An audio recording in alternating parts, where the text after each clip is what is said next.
Welcome everyone to the Mental Health for the Holidays virtual series. My name's Nathan and we are All of Us Wisconsin.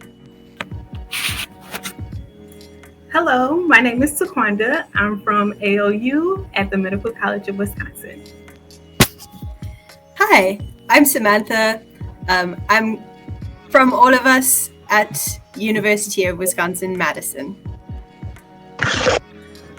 Hello, my name is Luke and I am with All of Us at Gunderson and Lacrosse.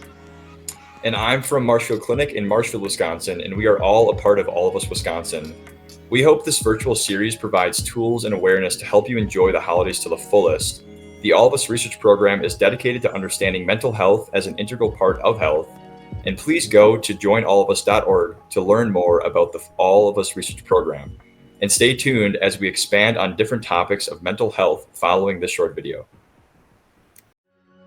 What lies inside all of us is more than data, it's life. What's flowing through America's veins is its diversity. And it's those very differences that will lead to answers for generations to come. Thank you all for joining us on day 2 of our Mental Health for the Holidays virtual series. Today, we are talking about overcoming loneliness. And I have a question for everyone. In a time where you were not alone, but felt alone, what was your process to integrate yourself into making connections or conversations? When I felt alone was when I was first meeting my in-laws, actually. We're from different countries. It was a little bit hard to just immediately fit in with the family, although they're wonderful people. But I found that it's a strange thing, really. We bonded over roadworks. We found something in common and something that we could all laugh at and vent our frustrations about. And that was really a bonding moment, and a way to build connections is look for that common ground. Yeah, for me, like I mentioned in yesterday's video, with all my kids and dogs and all the things going on, I enjoy spending time with my family and I want to have meaningful interactions with them. But then it's sort of the same thing continued on here, where I focus on, okay, let's find one person. Let's have one good conversation with one person, and then it eases the pressure a little bit and I'm able to get at least one good conversation, and that's all that I needed. I'm taking that pressure off of myself and not making it about connecting really well with every single person in my family or my wife's family or whoever I'm around. It's just simplifying things a little bit. Yes. For me, it's kind of similar to Sam. When I first met my fiance, we did together family functions, but when we got in the extended family, that's where I was like, I'm kind of by myself here. How I'm going to get through this event. So for me, I always like to go for my most comfort, which is going in to help out. So try to see whoever it is that needs help. So just kind of force myself to get out there, try to make more connections, even though I'm not with my own family. But now that we're engaged, there will be my family. So just trying to make those personal connections so that way, when I do have this situation again, I don't feel lonely. Yeah, it's interesting to hear how we all have very different examples, as to what we can use to integrate ourselves into conversations, stuff like that. And today we're actually lucky enough to have a speaker. Her name is Janet Stewart. Janet is a veteran journalist and storyteller. She's a principal writer and editor for the Institute on Community Integration at the University of Minnesota. And today she's speaking on loneliness. So I'm happy to welcome Janet. Thank you so much for that introduction. I am Janet Stewart. I lived in Marshfield for many years as we raised kids. Beautiful place to raise a family and really still enjoy a lot of my friendships there. My professional role, I've been a journalist my entire career. And so when my husband passed away suddenly, I kind of threw myself into really investigating what widows and other survivors need to do to kind of be resilient and build back their lives and really move forward as opposed to moving on. And so along the way, I started interviewing other widows about various things. I spent most of my career as a personal finance journalist. And so the financial impact of being a young widow was something that I was keenly interested in developing some strategies for. But the key thing that I wanted to do was talk to other people about how they survived those first few weeks and then months and then years. It's been really a journey, as we call it. And so it's definitely important to pause there. And so really the first thing that really came to mind was starting to collect some wisdom from other widows that have walked this journey before me. And, some of the things that are important for your financial life as you move forward after a loss.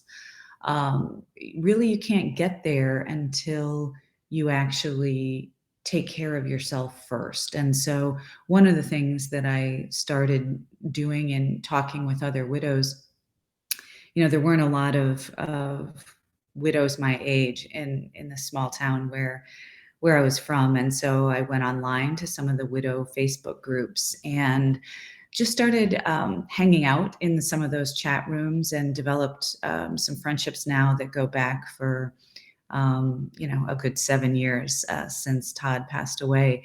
And so actually when we were kind of getting ready for this event today, I reached out to that community as I've done in the past on a lot of different topics. But I asked them, holiday time is so tough and we all talk about that with ourselves. I asked them if there was one thing that you could, really express to somebody who is new and going to be going through maybe their first holiday post-loss, what would that be? And as is often the case with this group, I heard a lot of different answers. It really runs the gamut from do everything the same, kind of repeat those traditions that are going to give you that comfort and make you remember more. And then there's the other extreme of, gee, maybe try everything differently and see how that feels. And I think if you could probably sum it up, it probably goes back to self-care and really kind of where you are in the moment. And sometimes that's different from Monday to Tuesday. But to really think about what is it I need at this moment and in this breath to really honor the feelings that I'm having and also look forward to the other feelings that I'll have in the future. And so, some of these were, I think, really prescient. One woman, a Facebook friend in the widow chat rooms said, as difficult as it was, our children and I started new traditions when their father, my husband, passed away. It seemed to lessen the pain of not having him with us. It works for us, but I realize it might not work for everyone. That one really hit me because, in my grief, my family, we did repeat a lot of the same traditions.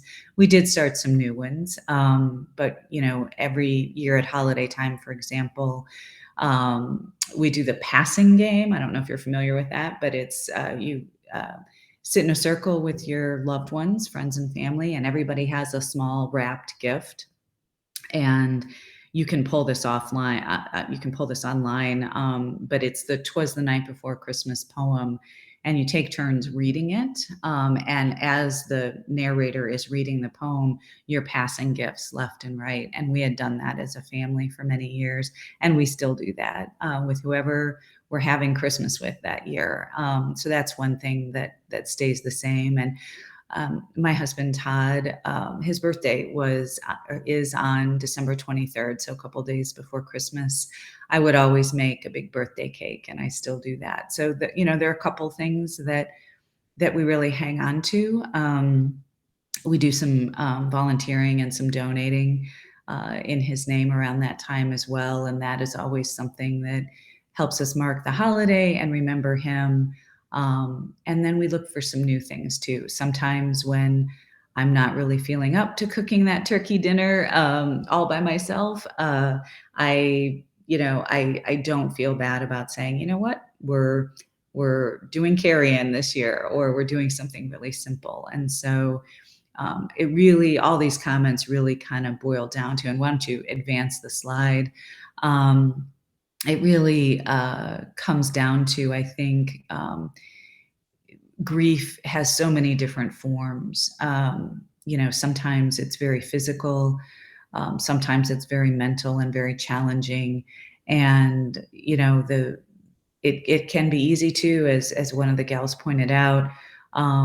You can find yourself getting really sentimental around the holiday time, and you can open yourself up to, someone who might not have the best intentions in mind for you. So you do have to keep your guard up a little. But for the most part, it's really about what is going to feel good today, and try not to think too far in the future, but really enjoy the moment of whatever holiday you're celebrating, and realizing that this is a moment in time, not, as one of the posters said, and go ahead and advance the slide, important not to worry about stepping away, and if you need to skip it one year, that's okay too. Holidays are what you are going to make of it, and it's just really okay if you're not up for all of the preparation and all of the emotion that goes with it. It's okay to sort of step back and say, I want to try something different. And then go ahead to the next slide. So as I said in the beginning, as I was really starting to research kind of, where I was going to go next, after my husband passed away, I did decide that, because I'd been a personal finance journalist my entire career, I'd really like to write a book for widows and widowers on really the practical and financial piece of moving on as a survivor, really. And I realized, the very first thing that people always say to widows, especially in terms of financial issues, is don't do anything for the first year. You see that in every article practically that's written about widows and survivors. And that's a very well-meaning piece of advice. The idea is, you don't want to make any rash decisions, or, end up with giant purchases that you maybe really shouldn't have made, or selling the house too quickly, or, all of that. And all of that is well-intentioned. The reality, though, is we sometimes, as widows, we hear that, oh, you don't have to do anything for a year. We sort of create that as a mantra. And there actually are, there are people who, if they ignore their finances for a year, or if they ignore something, really pressing for a year, that could really get them behind the eight ball. The other thing that's not so great about it is, we all know from walking this walk that grief doesn't just magically end in a year. This is a multi-year process. My husband died in 2013, so that is almost over 8 years ago now. And there are moments where I'm right back in those first few days, and so this is not a process that ends in a year. And there are some things that even before a year you might be ready to do. So, it all really needs to gauge on how you're feeling at any given moment. You really might need to be calling upon yourself to make a tough decision. And so that really argues for getting yourself as mentally and physically healthy as possible to handle whatever is coming next. And so, like I said, after being a freelance writer for many years, and I'm avid consumer of self-help type magazine articles. I read, and books. I read as much as I possibly could on sort of survival tips for people who've lost a spouse. And collectively, they all kind of had 5 characteristics of the things that both researchers and therapists talked about in terms of, what is working to help people, if not move forward yet, at least get themselves to the position where they're going to be able to move forward.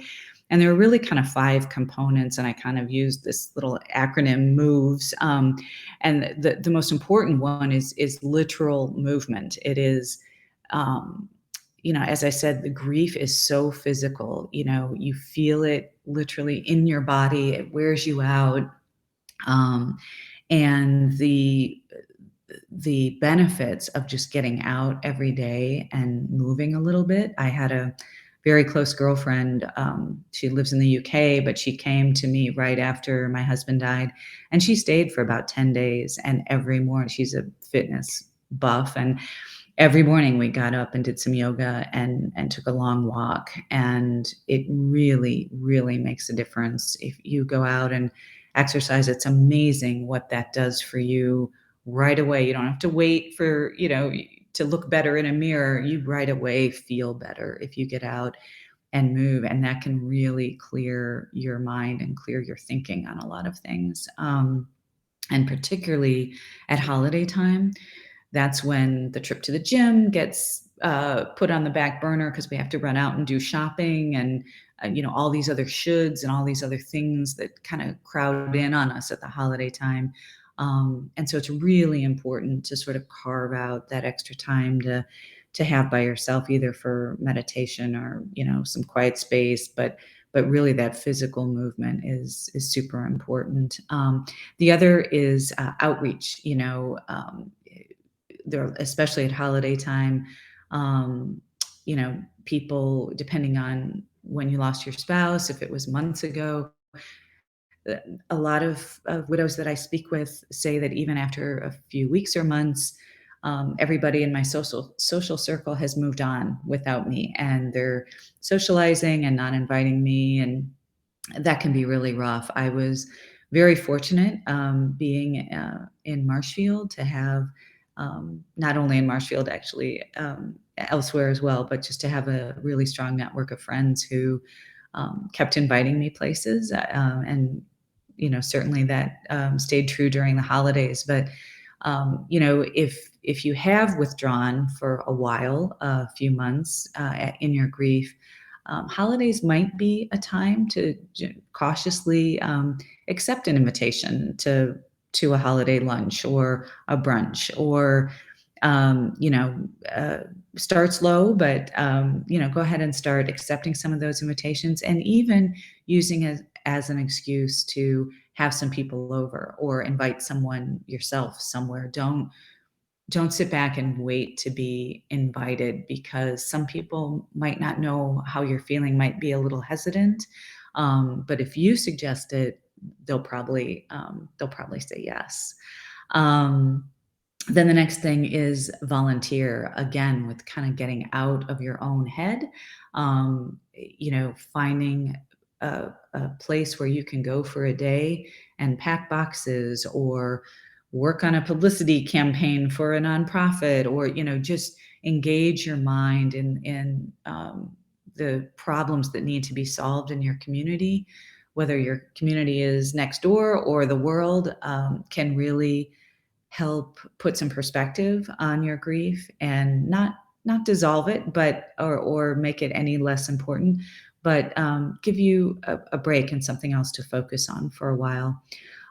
Then next is envision, and this is one I did a lot of reading about. You can engage in a lot of self-care, and do all these day-to-day movements and moments, but you also need something a little bit longer term, something that you're working toward. When my husband passed away, I was on a timeline. My kids were 14 and 17. And so we were on a timeline for when both of them were going to graduate high school and then college, and then getting through to the end of college, which is where we just are right now. And so I started, several years ago, starting to picture what that empty nest future was going to look like for me. And this is going to be different for any spouse because of where where you are in your life timeline when your significant other passes away. But this idea of envisioning something in the future of what you want, and maybe that's something that you've always wanted since you were a child, that that just because it's now you've reached that time of life, it's time to go after that. Or if it's something that's new, some kind of new passion, you really want to spend some time developing what that might look like. It doesn't have to be a job, but more of what do I want my life to be looking like in the future.